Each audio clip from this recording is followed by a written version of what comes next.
Tech Made Easy. Welcome to the channel.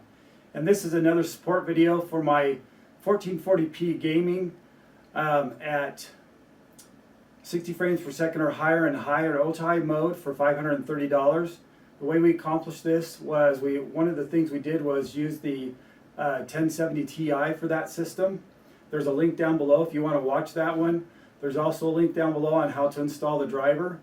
And then there's another link down below of 4 utilities that for PC owners and gamers. And one of the things that's in that utility is how to install MSI Afterburner, in which we're going to be using to overclock this card. So I'm not going to be showing on how to install the MSI Afterburner in this particular one, just how to use MSI Afterburner in overclocking the card. But let's go ahead. Feel free to click on any of those links below. Be sure to subscribe and like and hit the bell notification for all my other videos coming up. I do a lot of videos on Xeons and why Xeons is relevant in 2021 in gaming and how affordable Xeons make gaming possible today. Anyway, let's go ahead and get started on overclocking the card. And just so you know, in overclocking the card, in overclocking any card, it depends on the game that you're in, and whether it's, say, a harder AAA game or maybe an esports games, depending on how many frames per second you get. You can get anywhere from 1 or 2 frames to 10 or 15, 20 frames per second higher by overclocking. And I recommend overclocking every card, any card that you have. It just increases the performance of all your gaming. Whether you overclock your CPU or not is another story, but definitely the video cards, I definitely recommend overclocking them. All right, let's get started. So one thing I want to make clear here is that this is not an in-depth video on overclocking. These are just some values that work for my 1070 Ti. You may need to lower or adjust those values if your card is crashing. So this is just a quick way to just overclock your card. Again, it's not an in-depth video on overclocking. But with that being said, let's go ahead and get started. So as I mentioned in the beginning, we're going to overclock the GTX 1070 Ti. And again, this is a support video for my video on AAA gaming at 1440p in high or ultra high mode. Right now I have MSI open, and part of the reason why we're doing this is we want to see the stats of the temperature of the GPU, the CPU, because when you overclock, it does change the temperature of the GPU, and then we just want to see the frames per second. Now we're in Lara Croft's Shadow of the Tomb Raider, and the reason why I'm using this one is it has a self bench. There's other applications that you can use also, but I'm just choosing to use this one. And so what we're going to do is, you'll notice this is the default settings for the GTX 1070 Ti, and so we're just going to go ahead and run through the self bench real quick. And if you haven't never used MSI Afterburner, I have a separate video on how to install that, how to set it up, and I'll have a link below for that as well. But this video is not going to cover that, so let's just go ahead and go run this this benchmark, and then we'll come back and overclock the card. So we're going to go into the options here. If you've never done this in Lara Croft Tomb Raider, again, you can use other applications as well. So I'm just going to leave this one at 1440, and we're just gonna I'm gonna change this to high mode instead of ultra high mode. So we're just gonna go ahead and run this. Okay, what I want to point out why Lara Croft Tomb Raider is running, if you look up in the top left hand corner, the top FPS is the built-in benches frames per second, and then but then the box there that shows GPU. That is the temperature. Obviously this card is maxed out at 1440p. And then you have the memory that's being used on the card. You have the megahertz that's being used on the GPU as well. And then on the CPU line, you have the temperature of the CPU. This CPU is a really efficient CPU. It stays pretty cool. And of course the usage there.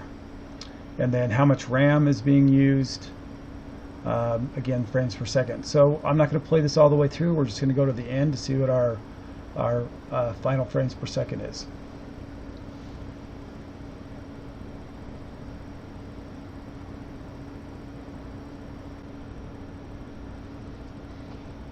Okay, so up at the top right corner, you're going to see the average FPS here is 66. So let's go ahead and overclock the card, and let's see how much higher we can get our FPS. Okay, so an so I'm going to overclock this with MSI Afterburner.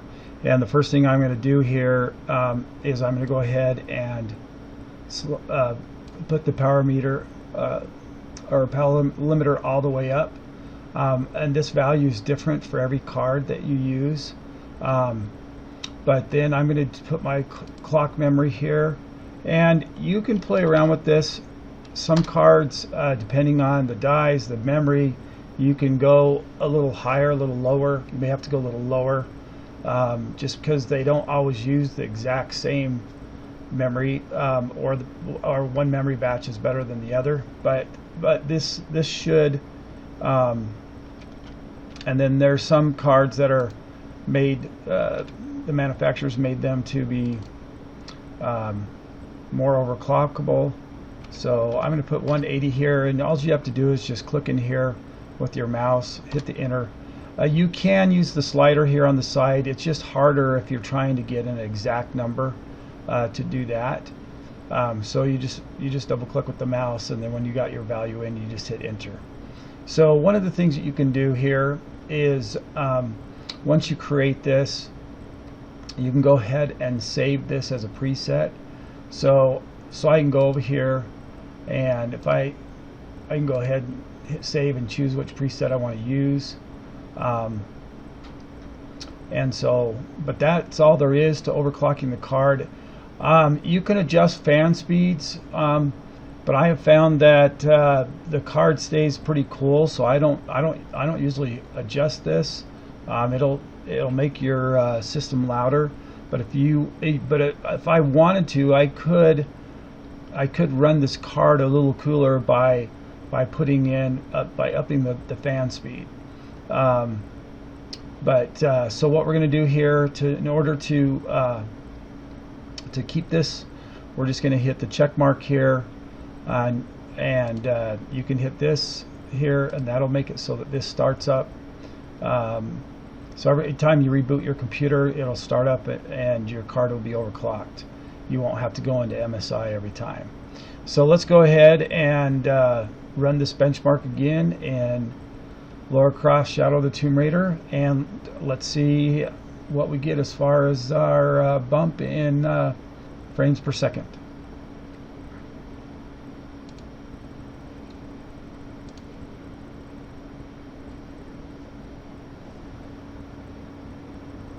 Okay, now that we've made those adjustments to overclocking, I'm running Lara Croft Shadow of the Tomb Raider again, and I'm not going to run the whole benchmark or show it in the video. I'll skip to the end, but one thing that that you will notice is that this card will go up to 70 degrees while it's running this, and then the CPU temperature's jumped up a little bit as well. Again, the reason why the CPU temperature goes up is because now the GPU can throw more frames per second at the processor, so the processor has to work harder as well. But the other thing I want you to look at here is now on the GPU megahertz has gone up to over 2,000, and then the memory megahertz is now at 4,500. And so, but I'm going to go ahead and let this play out, and we'll go ahead and show you the results at the end.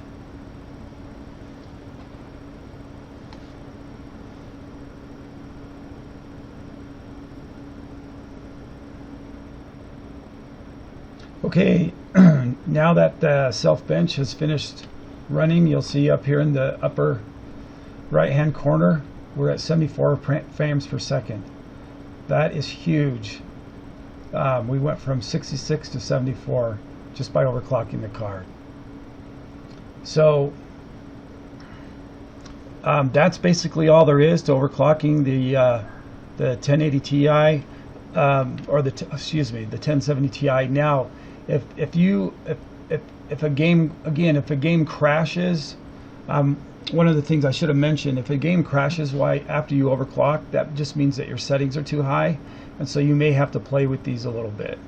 Like I said, every card is a little bit different, but I found that these settings work for this card and work very well. So appreciate you coming to the channel. Again, this is TG with Tech Made Easy. Have a great day and happy gaming.